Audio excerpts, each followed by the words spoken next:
Chapter 5.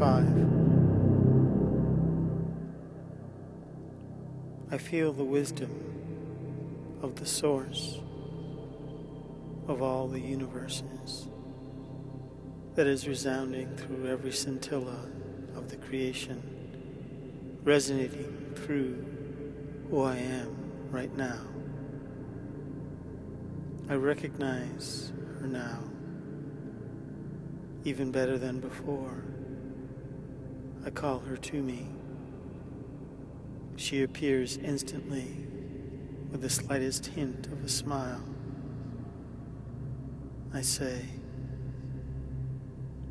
I remember now. She nods without a question. She reaches out her hand. I take it. In the next moment, we find ourselves in a place where we can see in all the directions of a sphere. Each point of light completely surrounding us from every direction is flashing through all the colors of the rainbow. She says, this is the place of time. All possible timelines converge in this moment. In the timeline that you just came from, in 3 generations, there will be a global catastrophe that will be the end of one world and the beginning of the next for the earth. The vast majority of those souls that are alive at that instant will return to the astral in preparation for the next world age unfolding on earth. We both gaze up and down and all around in amazement and wonder. I can feel all these possibilities flowing through us both. I nod, saying, I understand. It is for this reason I chose to be born, to help prepare, to plant a seed that we've determined has the potential of creating a path whereby humanity overcomes these natural periodic catastrophes and branches out to the stars. Now, she does smile and disappears. Just then, the messenger reappears before me. In my mind, I hear him say,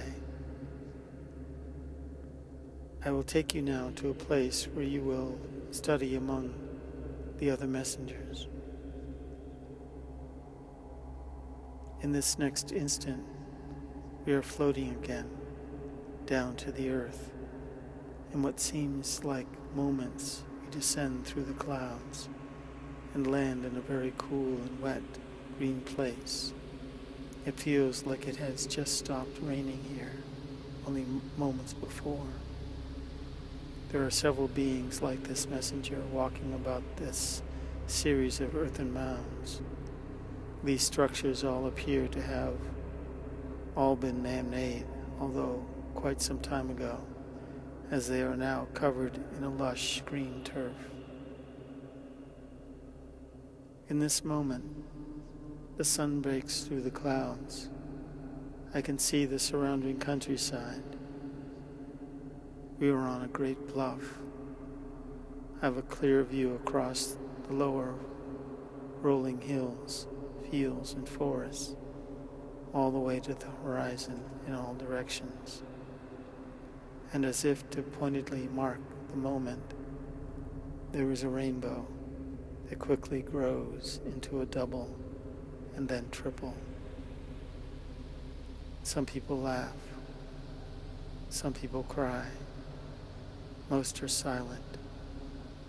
Everyone stops and gazes up in wonder and delight.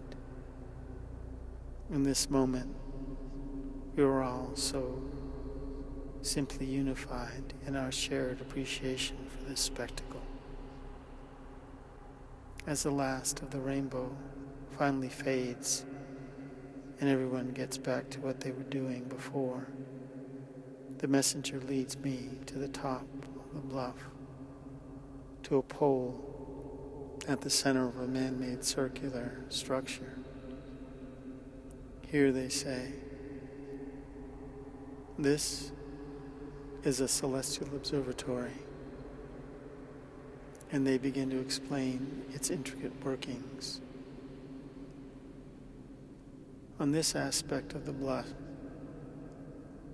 there is this great circle of 360 degrees, with a tall pole in the center and two sections of wall built on its arc, one to the west and one to the east. Each wall section has a series of 48 windows built into it, roughly at eye level, 24 to the north and 24 to the south of a pole in the wall of equal height as a center pole. Each of the 24 windows is divided into 3 gates by 3 more poles, 6 gates to the west and 6 gates to the east. Each gate is a 30-day month. Each window represents a degree of arc. The 2 gates closest to the center have 12 windows. The next gate out from the center has 8 windows.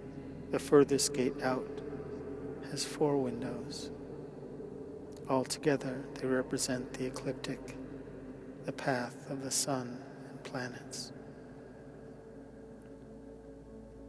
For the remains of the day, we observe the sun and its shadow cast. As it sets on the horizon, we note its position and what gate and which window it appears of our western wall.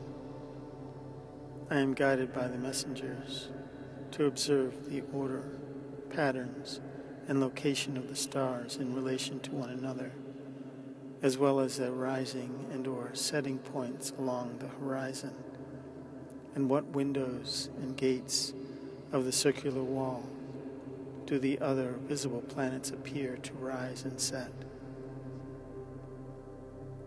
I watch the whole night until sunrise, minding each change in the heavens. In the morning, I note the window and gate the sun rises in, then follow the movement of the shadow of the center pole until the sun reaches its zenith. I sleep the rest of the day until just before sunset. I begin my vigil again, perched atop the tallest mound, with one of the messengers pointing out each star and planet and its movement. After several days and weeks of this, in my sleep I find myself dreaming of the stars and planets, that they are also dreaming of all of us here on Earth. They reveal to me their secrets, their relationships, the fabric of energy connecting them all to one another, like all the trees in the forest and all the blades of grass in the meadow. When I mentioned this to one of the messengers, they take me before a giant rock face inside one of the long mounds, skillfully crafted so as to illuminate the chamber at noon through a hole in the roof. And here I see for the first time the cosmic pattern they call the flower of life. I tell them that this is the very pattern the heavenly body showed me in the dream, that is connecting them all to one another, and that everything in the universe is connected